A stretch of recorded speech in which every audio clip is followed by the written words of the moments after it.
gökçe başım yaşa şafa, şu boğa bu kamil.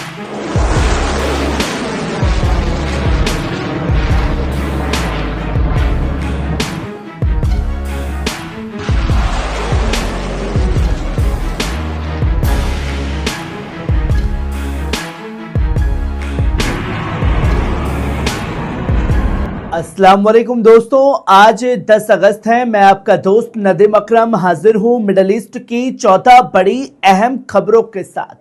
हुर्मुज से लेकर Tehran, Washington और तेल अवीव तक हलचल तेज हो गई है। ईरान ने अमेरिका की धमकियों को खारिज करते हुए समुद्री रास्ते पर अपना पूर्ण कंट्रोल जताया है, तो वहीं इजराइल के सरप्राइज अटैक की आशंका के बीच अपनी मिसाइलें भी तैनात कर दी हैं। उधर ट्रंप फौजी कार्रवाई के बजाय आर्थिक घेराबंदी के नए दाव चल रहा है। वहीं यमन, सीरिया और इराक के मोर्चों से आई तमाम बड़ी और सनसनीखेज खबरों का मुकम्मल बुलेटिन सीधे तेहरान से वॉशिंगटन तक पल पल न्यूज पर, जो है आपकी खबर आपका भरोसा। जहां पहली खबर देखिए, ईरान का कड़ा संदेश, हुर्मुज की जलसंधि पर तनाव चरम पर है। ईरान ने साफ कर दिया है कि अमेरिका के राष्ट्रपति का कोई भी ट्वीट इस समुद्री रास्ते को नहीं खोल सकता। ईरान का दावा है कि इस पूरे इलाके का इंतजाम और कंट्रोल सिर्फ उसके हाथों में है। साथ ही ईरान ने यह सख्त चेतावनी भी दी है कि इस हकीकत को चुनौती देने वाले किसी भी जहाज या ताकत को सीधा और जायज निशाना बनाया जाएगा। वहीं आप ये दूसरी खबर देखिए, ईरान में दूसरा दुश्मन ड्रोन ढेर, फौज की बड़ी कार्रवाई। दक्षिण ईरान के आसमान से इस वक्त की बड़ी खबर सामने आई। ईरानी सुरक्षा बलों ने एक और दुश्मन ड्रोन को हवा में ही ढेर कर दिया। रिपोर्ट्स के मुताबिक इस दूसरे ड्रोन ने जैसे ही ईरानी हवाई क्षेत्र में दाखिल होने की कोशिश की, एयर डिफेंस सिस्टम ने उसे तुरंत निशाना जदा करके तबाह कर दिया। ईरान की तरफ से साफ संदेश है कि सरहदों का उल्लंघन करने वाली किसी भी ताकत को बख्शा नहीं जाएगा। वहीं आप ये तीसरी खबर देखिए, आईआरजीसी की मिसाइल कार्रवाई के बाद का मंजर।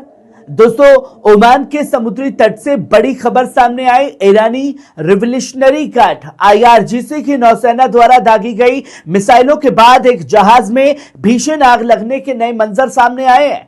फुटेज में समुद्र के बीचों बीच धू धू कर जलता जहाज, उससे उड़ता काला धुआं साफ देखा जा सकता है।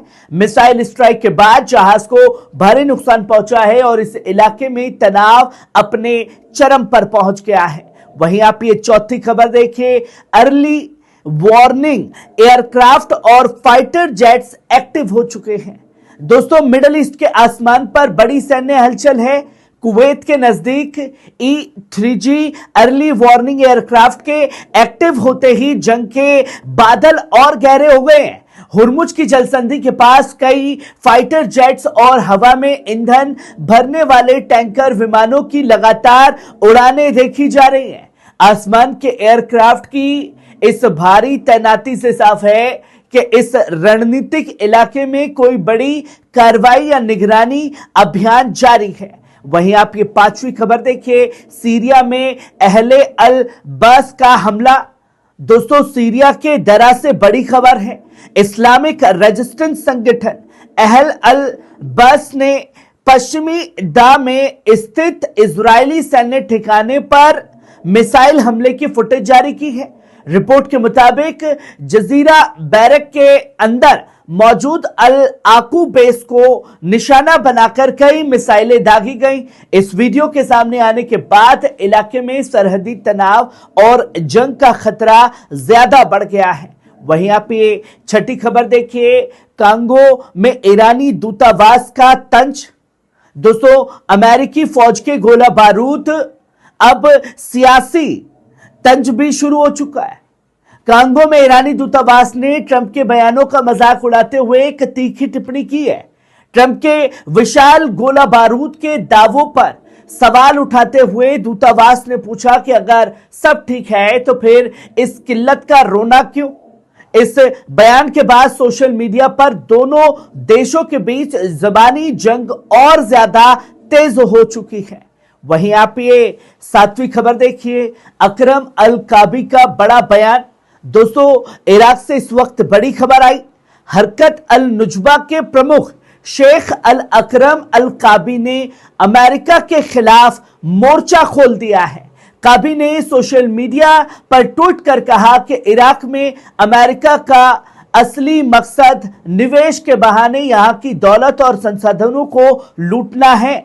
उन्होंने साफ किया कि अमेरिकी साजिशों का डटकर मुकाबला करना रेजिस्टेंस का सबसे पहला अहम फर्ज है। वहीं आप ये 8वीं खबर देखिए, सुप्रीम नेशनल सिक्योरिटी काउंसिल में बड़ा बदलाव है। दोस्तों, ईरान के सियासी और सुरक्षा गलियारों से इस वक्त एक बड़ी खबर।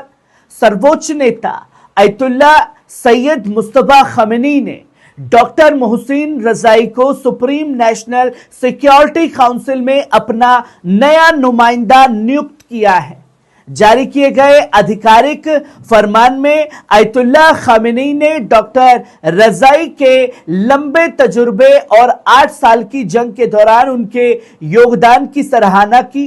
साथ ही उन्होंने पूर्व नुमाइंदे डॉक्टर मोहम्मद बाकिर जुल्कुद्र की बेहतरीन सेवाओं के लिए उनका शुक्रिया अदा किया। क्षेत्र में बढ़ते तनाव के बीच ईरान की सर्वोच्च सुरक्षा संस्था में हुआ यह बदलाव बेहद अहम माना जा रहा है। वहीं आप ये 9वीं खबर देखिए, ईरान अमेरिका तनाव, सैन्य दबाव के बाद अब आर्थिक घेराबंदी का रास्ता। दोस्तों, अमेरिकी राष्ट्रपति ट्रंप ने ईरान के खिलाफ सैन्य कार्रवाई के बजाय आर्थिक दबाव बनाने की रणनीति अपनाई है।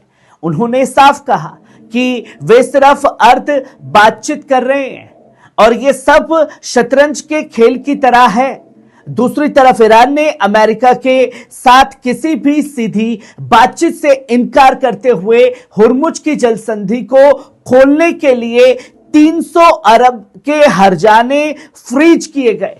100 अरब के एसेस की वापसी है, पाबंदियां हटाने और पूरे क्षेत्र में अमेरिकी फौज की वापसी जैसी अपनी कड़ी शर्तें सामने रखी हैं। वहीं आप ये 10वीं खबर देखिए, इजराइल के सरप्राइज अटैक की आशंका। दोस्तों, ईरान का अलर्ट और सीधी कार्रवाई की चेतावनी है। दोस्तों, ईरानी संसद के अध्यक्ष मोहम्मद बाकिर गालिबाफ के करीबी सूत्रों के मुताबिक ईरान को इजराइल की तरफ से किसी अचानक हमले यानी कि सरप्राइज अटैक का अंदेशा है। यह दावा ऐसे समय में सामने आए जब इजरायली फौज ने साफ कहा कि वे अमेरिका की मंजूरी या मदद के बिना ईरान के खिलाफ आजाद तौर पर जंग की तैयारी कर रहा है। वहीं ईरान ने फिर दोहराया है कि इजराइल के हमला करते ही हाइफा की ऑयल रिफाइनरी और तेल अवीव को सीधे निशाना बनाया जाएगा। वहीं आप ये 11वीं खबर देखिए, ट्रंप की वापसी की कोशिश है। दोस्तों, वॉल स्ट्रीट जर्नल की रिपोर्ट के मुताबिक अमेरिकी राष्ट्रपति यानी कि भूरा ट्रंप ने निजी तौर पर हार स्वीकार करते हुए बिना किसी न्यूक्लियर डील के ईरान जंग खत्म करने की इच्छा जताई है।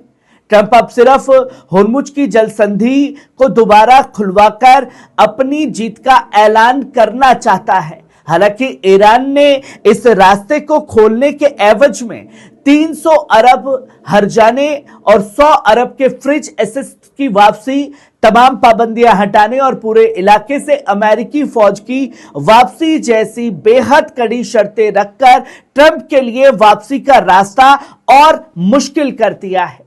वहीं आप ये 12वीं खबर देखिए, अंसारुल्लाह ने जारी किया नया वीडियो फुटेज।